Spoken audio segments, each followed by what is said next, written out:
Welcome to Group 8 Numbers.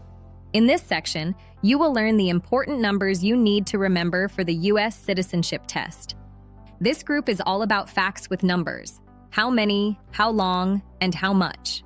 These questions are short, but they are very important because they are easy to ask in the exam. You will learn that there are 100 U.S. senators in the Senate, and each senator serves for 6 years. You will also learn that each state has 2 senators. You will study the House of Representatives, too. There are 435 voting members in the House, and each member serves for 2 years. This group also teaches you about the President of the United States, who is elected for 4 years. You will learn important numbers about the Supreme Court. There are 9 seats on the Supreme Court, and usually 5 justices are needed to decide a case. You will also learn how long Supreme Court justices serve. They serve for life, which is also called a lifetime appointment, or until retirement. So, in simple words, Group 8 is all about remembering important numbers in U.S. government. Watch carefully, repeat the numbers, and practice them often. Let's begin Group 8. Numbers. How many U.S. senators are there? 100. How many U.S. senators are there? In the United States, Congress has 2 parts, the House of Representatives and the Senate. The Senate is the part where every state gets equal representation. That means every state gets the same number of senators, no matter how big or small the state is. Each state has 2 senators, and the United States has 50 states. So, when you put that together, 50 states times 2 senators each equals 100 U.S. senators. Here's an easy everyday example. Imagine there are 50 teams in a big competition, and each team is allowed to send 2 leaders to a meeting. If every team sends 2 leaders, the total would be 100 leaders in that meeting. That's exactly how the Senate works. This number stays the same because the number of states is 50, and the rule is always 2 senators per state. That's why it's a great question to memorize. You don't have to guess. So, in the exam, the correct response is short and clear: 100, 100. Say it confidently, and you're done. Any one is enough. Quick recall. How many U.S. senators are there? 100. How long is a term for a U.S. senator? 6 years. How long is a term for a U.S. senator? A U.S. senator is a person who represents an entire state in the United States Senate, which is one part of Congress. The Senate helps make national laws, approves important government jobs, and votes on major decisions for the country. A term for a U.S. senator is 6 years. That means once a senator is elected, they serve for 6 years before they have to run for election again. This is longer than members of the House of Representatives who serve shorter terms. The longer term helps senators focus on long-term plans and big national issues, not just quick changes. Here's an everyday example. Imagine you choose a leader for a big project. If you change the leader too often, the project may never move forward. But if the leader has more time, they can plan, work steadily, and finish important goals. That's one reason senators have a longer term. Also, remember that each state has 2 senators, and they may not both be elected in the same year. Elections are spread out, so the Senate keeps experience and stability over time. So, if you get this question in the exam, keep it simple and confident. A senator serves 6 years. Any one is enough. Quick recall. How long is a term for a U.S. senator? 6 years. How many voting members are in the House of Representatives? 435. How many voting members are in the House of Representatives? The House of Representatives is one part of the United States Congress. The other part is the Senate. Together, they help make the laws for the whole country. The House is made to represent the people, so states with more people get more representatives. The number of voting members in the House of Representatives is 435. 435. That means there are 435 people who can vote on laws in the House.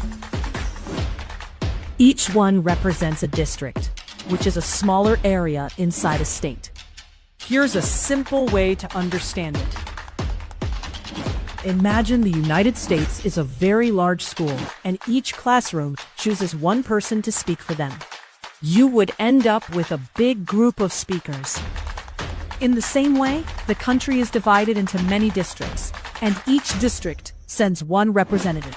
Altogether, that group adds up to 435 voting members. It's also important to notice the word voting. Some areas like Washington, D.C. and U.S. territories may have representatives called delegates, but they do not always vote on the final passage of laws. That's why this question specifically says voting members. So for the exam, you only need to remember one clear number, 435. Say it confidently and you're done. Any one is enough. Quick recall. How many voting members are in the House of Representatives? 435. How long is a term for a member of the House of Representatives? 2 years.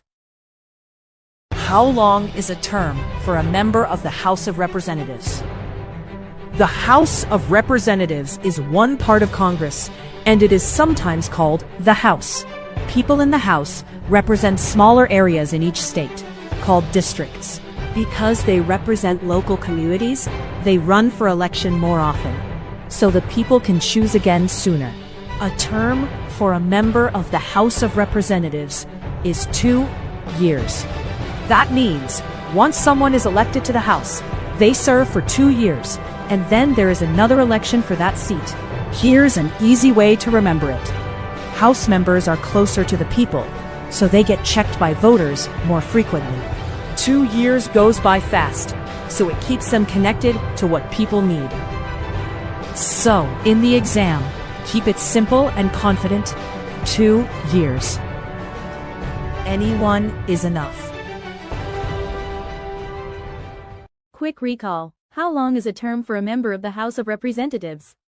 2 years. How many senators does each state have? 2. How many senators does each state have? In the United States, Congress is made of two parts, the House of Representatives and the Senate. The Senate is the part where every state gets equal representation, no matter how big or small the state is. That means each state has 2 senators. It does not matter if the state has a huge population like California or a smaller population like Wyoming. Every state still gets the same number, 2 senators. This helps keep the system balanced, so smaller states still have a strong voice in the federal government. Here's a simple everyday example. Imagine a meeting where every team gets the same number of speakers. Even if one team is large and another team is small, they both get 2 people to speak for them. That's how the Senate works. So if you hear this question in the exam, the answer is short and direct. 2. Any one is enough. Quick recall. How many senators does each state have? 2. The President of the United States is elected for how many years? 4 years. The President of the United States is elected for how many years? The President is the leader of the U.S. government's executive branch. This is the person who helps run the country, works with Congress, and represents the United States when dealing with other countries. A president does not stay in office forever.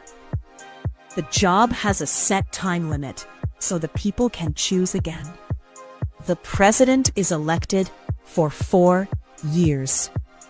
That means one presidential term lasts 4 years. Here's an easy way to remember it. Think of it like a work contract for a major leadership job. The president gets 4 years to do the work, and then the country votes again. If the people still want that president, they can vote for them again for another 4 years. But the key number you must remember for this question is just one: 4 years. So if you hear this in the exam, keep it short and confident. Any one is enough. Quick recall. The President of the United States is elected for how many years? 4 years. How many seats are on the Supreme Court? 9. How many seats are on the Supreme Court? The Supreme Court is the highest court in the United States. It is made up of a group of judges called justices. Each justice has 1 seat, and together they make important decisions about laws and the Constitution. The number of seats on the Supreme Court is 9. That means there are usually 9 justices serving at the same time, and they vote to decide cases. Here's a simple way to remember it. Picture a group of 9 judges sitting in a Supreme Court courtroom. When they vote, the group follows the majority decision. So in the exam, you can confidently say 9, 9. Any one is enough. Quick recall. How many seats are on the Supreme Court? 9. How many Supreme Court justices are usually needed to decide a case? 5. How many Supreme Court justices are usually needed to decide a case? The Supreme Court is the highest court in the United States. When the justices hear a case, they discuss it and then vote on the final decision. The decision is made by a majority, which means more than half of the justices who vote. That is why the number you need to remember is 5. 5 votes is the smallest majority that can decide the case. Here's an everyday example. Imagine 9 people are choosing between 2 options. If one option gets 5 votes and the other gets 4 votes, the group decision goes with the 5. The Supreme Court works the same way. So in the exam, the correct response is 5, 5. Any one is enough. Quick recall. How many Supreme Court justices are usually needed to decide a case? 5. How long do Supreme Court justices serve? For life, lifetime appointment, until retirement. How long do Supreme Court justices serve? Supreme Court justices are judges on the highest court in the United States. Their job is very important because they help decide what the Constitution means and how laws should be applied. Supreme Court justices serve for life. That means they do not have to run for election again, and they do not have a set number of years like some other government jobs. This is also called a lifetime appointment, because once a justice is chosen, they can stay in that role for the rest of their life. But a justice does not have to stay forever if they don't want to. They can leave the job until retirement. That means they can choose to step down when they feel ready, usually after many years of service. Here's an easy example. Imagine someone gets a job where they can keep working as long as they are able and want to, and they only leave when they decide to retire. That is how Supreme Court justices serve. So, in the exam, you can say any one correct response. For life, lifetime appointment, or until retirement. Any one is enough. Quick recall. How long do Supreme Court justices serve? For life, lifetime appointment, until retirement.